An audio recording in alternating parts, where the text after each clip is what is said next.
This Russian was, in his youth, one of the first men to gaze on the scene of perhaps the most awesome destruction ever wrought on the face of the earth, and he has lived with the riddles he found there ever since. 50 years ago, he set out by horse and sledge across the frozen wastes of Siberia to investigate the great cataclysm of Tunguska. For on the morning of June the 30th, 1908, something came hurtling out of the sky, an enormous ball of fire, which exploded above the Siberian forest with a sound that was heard 1,000 miles away, and a blast that laid waste the trees over an area the size of London and New York put together.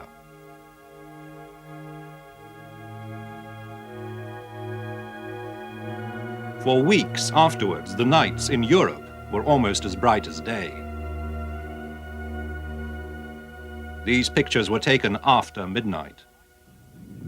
A lifetime later, the theories still abound about what it was that came out of the sky that June day. Was it a colossal meteorite, a black hole from interstellar space, an atomic bomb long before such bombs were invented?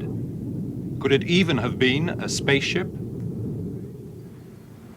A mystery from the files of Arthur C. Clarke, author of 2001 and inventor of the communication satellite. Now living in Sri Lanka, he has studied the enigma of the Great Siberian Explosion.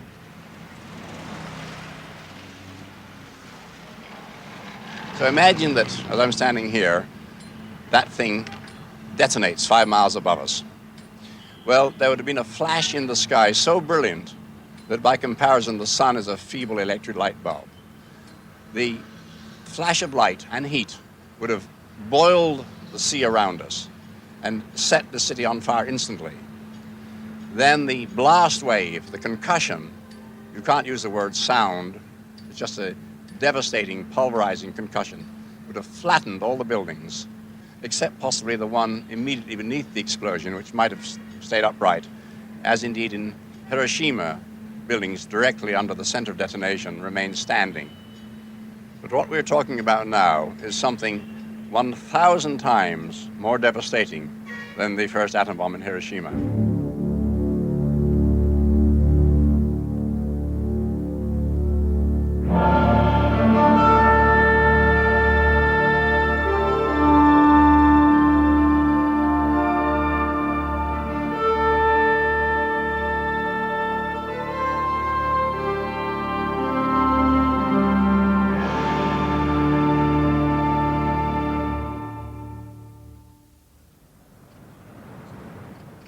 More than 70 years after the Great Siberian Explosion, the scientists still come together to puzzle over that catastrophic event in 1908. Dr. Nikolai Vasilyev and Professor Alexander Dolgov have flown in from Tomsk and Novosibirsk to meet at the Soviet Academy of Sciences. Professor Yavnol comes from the Meteorite Committee of the USSR. And Dr. Leonid Krinov, one of the first scientists to reach the site, is still active.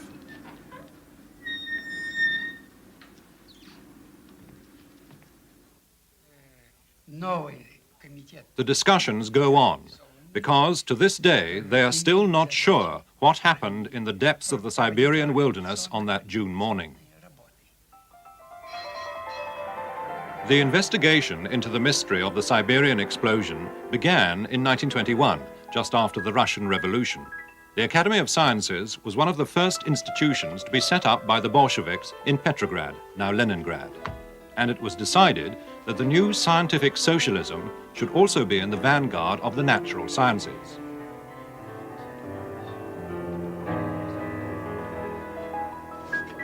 The Academy gave a commission to a young scientist called Leonid Kulik to investigate falls of meteorites on the territory of the USSR. A friend showed Kulik an eyewitness story on the back of an old calendar, his first hint of the extraordinary happening 13 years before in 1908. It was a strange time. Far away in England, the Daily Express of July the 3rd, 1908, reported the weird happenings of an already unusually hot summer. It said, "The extraordinary occurrence of night trains running over the Grampian Hills without lights took place for the first time on record." A golfer wrote to the Times saying it was light enough for play on the links at Brancaster in Norfolk at 11 p.m, and he himself was aroused at 1:15 a.m. and could read a book in his chamber quite comfortably. This photograph of Whitkirk Church in Leeds was taken long after what should have been dusk. And this houseboat at Gloucester was snapped towards midnight.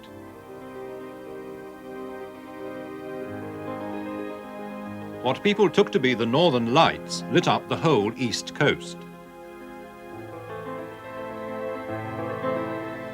The Royal Meteorological Society reported an extreme shock in southern England, followed by the vibrations of an air blast which travelled twice around the world. Kulik found similar evidence in the local press of Siberia. The Tomsk paper thought a meteor had struck.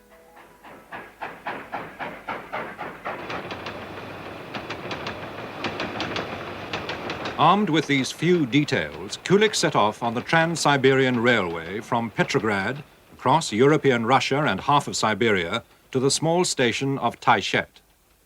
There he and his helpers left the train and set off towards the Angara River.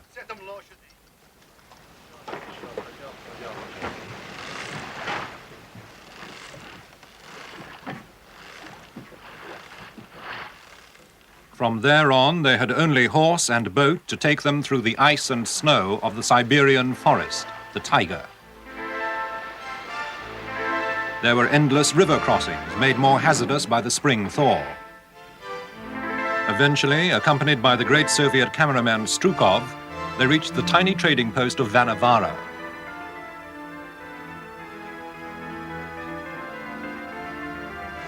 The local people were fur traders, Mongols of the Evenki tribe, with hunting territory running up the Tunguska River. It was now 20 years since they had experienced the extraordinary event of 1908. But as Dr. Krinov recalls, they still had the most vivid memories.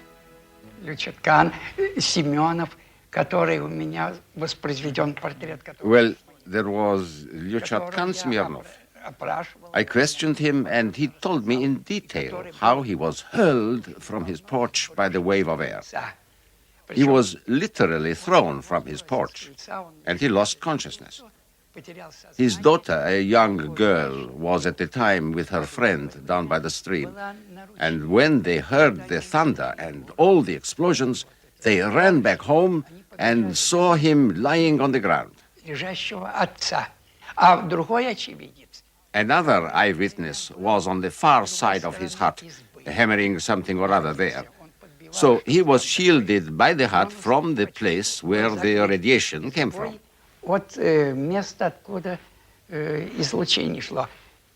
But he felt that his ears had been scorched just as if he had walked into a hot, fiercely heated steam bath. His ears were scorched, and he grabbed himself by the ears and ran inside. Well, by that time, everything had already finished.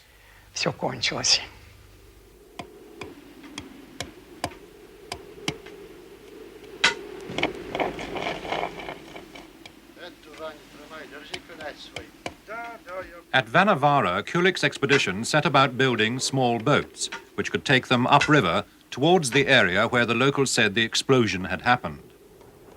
There were many privations. Negotiating the rivers needed all the skills the local porters could muster. At one point, Kulik himself, with Strukov still filming, lost control of his boat and was almost swept away. It was the end of May before they made any significant progress. At one stage, the porters refused to go on towards a place they still viewed with some terror.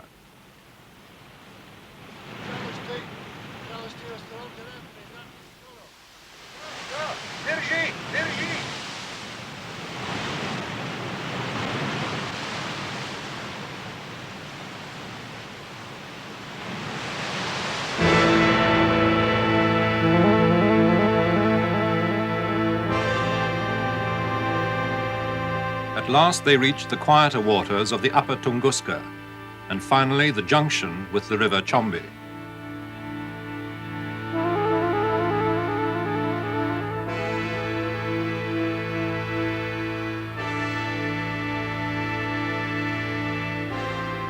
From its southern bank, they could see that the tops of all the trees had been sheared off. They crossed the river and climbed through the battered forest to be confronted at the top of a ridge by a chilling sight.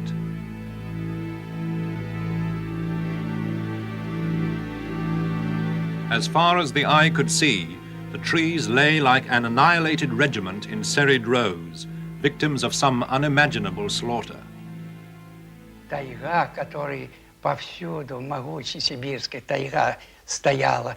The taiga, the mighty Siberian taiga, had everywhere been thick and without any clearings or glades. На десятки километров она была повалена. But here we suddenly saw this place where the forest had been flattened for many kilometers. Еще были очень невысокие. The young trees that had grown after the event were still not very tall, and therefore they were covered by the snow. Самые сильные впечатления. Мы ясно увидели. It was this that made the first and strongest impression. We clearly saw the dimensions of the destruction. Взрывными явлениями, сопровождавшими это явление. Of course, this made a shattering impression on us. Вызвали сплошной вывал леса. Kulik, Krinov, Strukov and their helpers pressed on day after day through the debris of bare and fallen trees. They had no idea how far they would have to go to find the center of the devastation.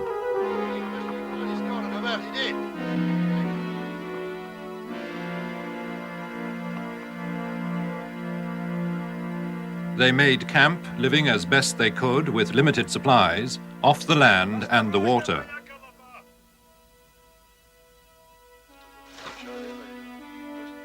Though even fishing had its hazards.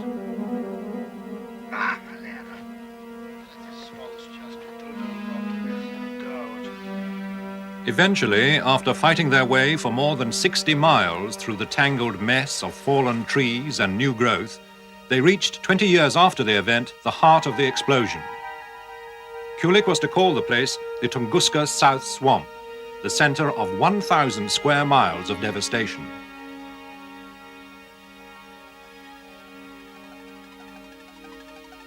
Convinced a meteorite must be the cause, Kulik immediately began surveying the mosquito-ridden swamp. He thought that pieces of the object which had caused such immense damage might be found in peculiar pits in the swamp.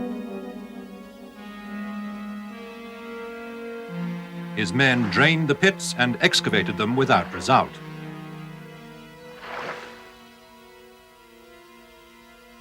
This tree stump at the bottom of one hole was proof that this at least couldn't be a crater caused by a meteor. Kulik persisted, but not a trace of a meteor was ever to be found. Then the weather deteriorated. Продуктов осталось настолько немного, что мы... So few provisions were left that I set off with one man for the Vanovara trading post with squirrel skins to trade for money to buy food. Сдать на факторию и на эти деньги купить продукты. А Кулик, оставшись с двумя...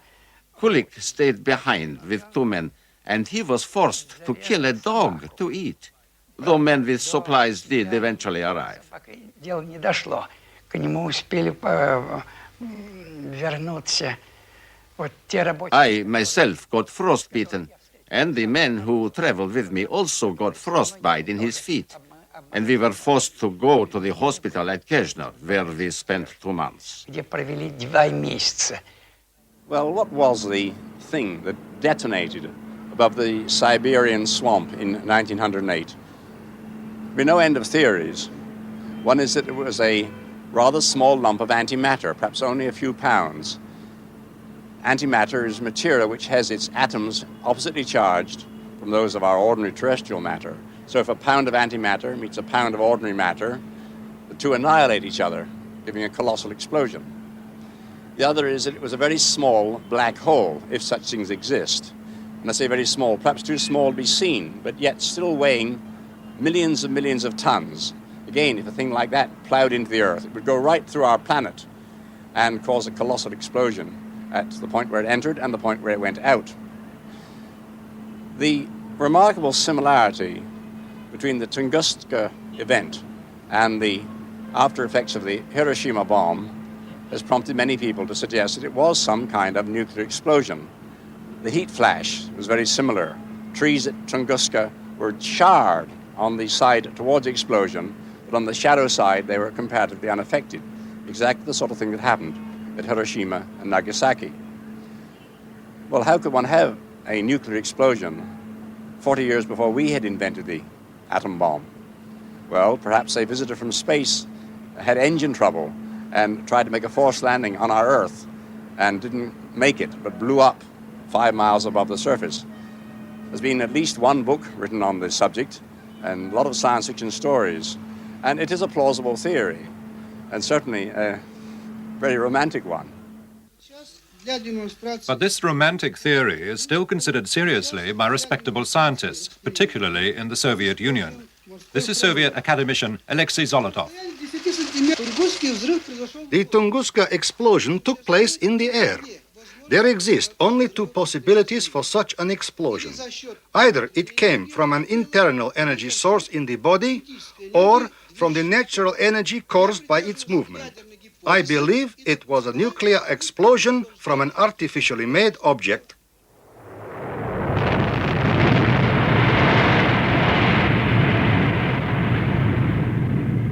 The spaceship theory was born after the atomic bomb explosions of the 40s and 50s. The devastation caused by the bombs dropped on Japan was remarkably like that at Tunguska. The concrete buildings at the center of the Nagasaki blast still stood upright, as did the trees at the center of Tunguska. The charring of the trees, even signs of radiation at Tunguska, resembled atomic bomb after effects.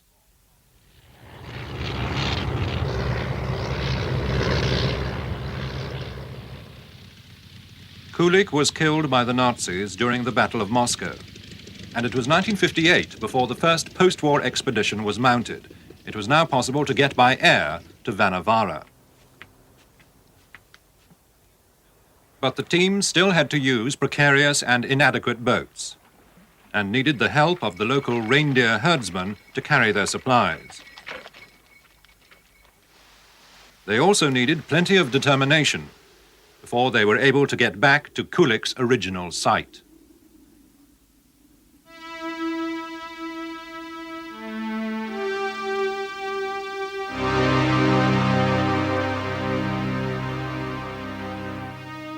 Although the new growth in the taiga was now 50 years old, the devastation was still very plain.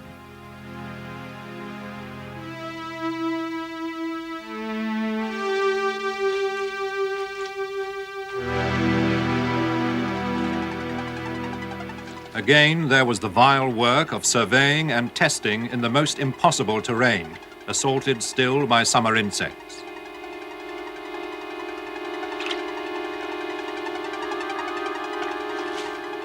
Slowly, the evidence built up, but there was still no sign of any debris from the Tunguska blast, except for tiny globules of silica and metal. Carefully packed to be sent back for analysis, they were to provide an important clue. There were continuing echoes of a nuclear explosion. In the first place, it was clear that the Tunguska blast, like that at Hiroshima, had been an airburst. No one had thought of that in 1928. But the Russians decided to check with a precise experiment. It was true. Whatever devastated the Taiga in 1908 had exploded about 8 kilometers, 5 miles, up in the air. Out in the forest, the researchers, returning every year now by plane and helicopter, and armed with sophisticated equipment, found extraordinary genetic effects. There seemed to be several mutated species of insects. And among the devastated skeletons of the trees, there were some which had survived. When these were felled, the tree rings showed a dramatic increase in growth after 1908. This effect had also appeared in Hiroshima. Whether or not this was due to nuclear radiation, the man who today leads the yearly expeditions to the Taiga, Nikolai Vasilyev, is certain there is what he calls electromagnetic chaos. Right up to the present time, we have been investigating certain geophysical and biological effects which are not observed when normal meteorites fall. In particular, the genetic pattern has been violated. This violation is to be seen in certain species of plants and in particular in the pine trees. There is certainly some new type of radiation here. The explosion of a cosmic body seems to have produced this new type of radiation field on the ground at the center of the blast.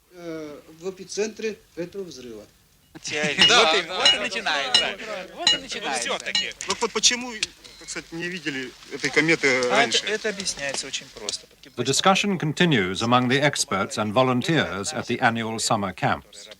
It has become apparent that the little globules they have collected contain elements that could only have come from outer space. Slowly, many scientists have come around to a theory first proposed in the 30s by an Englishman, Frank Whipple, and dismissed then as far too fanciful. His theory was that for the only time in all our knowledge, the Earth had been struck by a comet.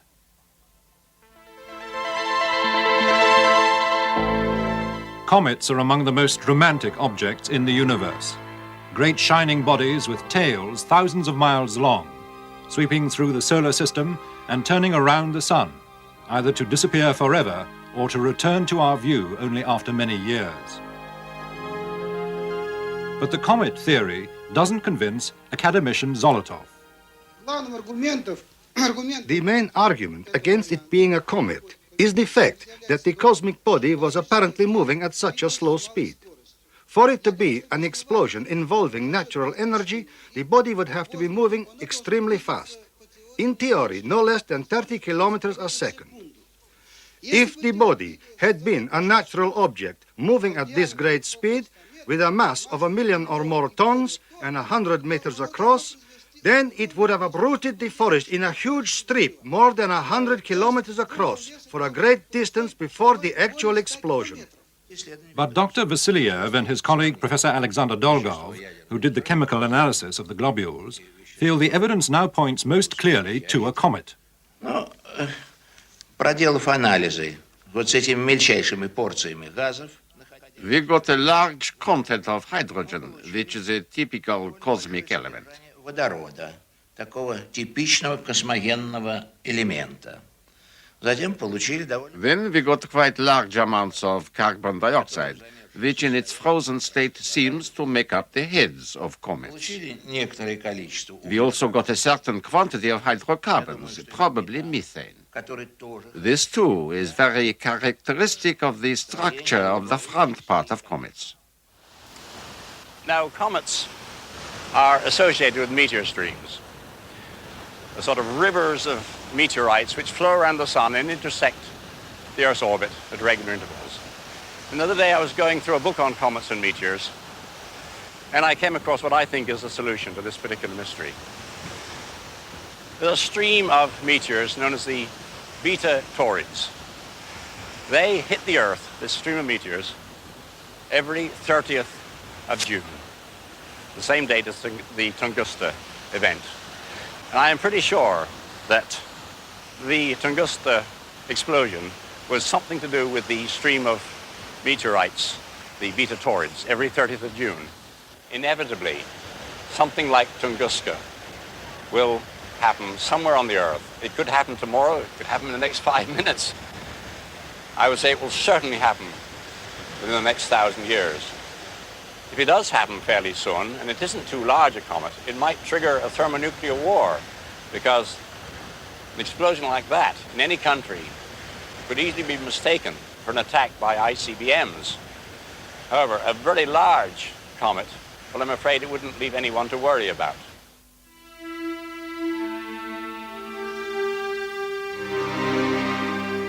At the end of every summer now, Dr. Vasilyev and his team, with almost religious fervor, watch the dawn in that still remote region of the Tunguska explosion in Siberia.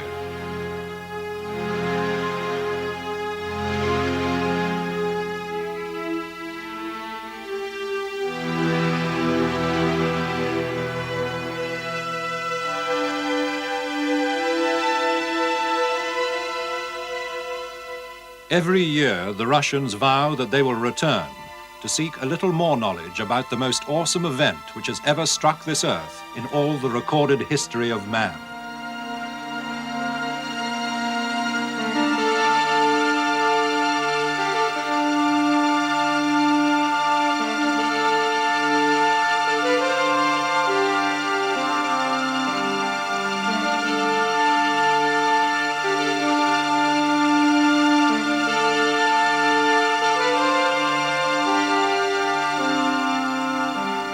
Next week, the riddle of the stone.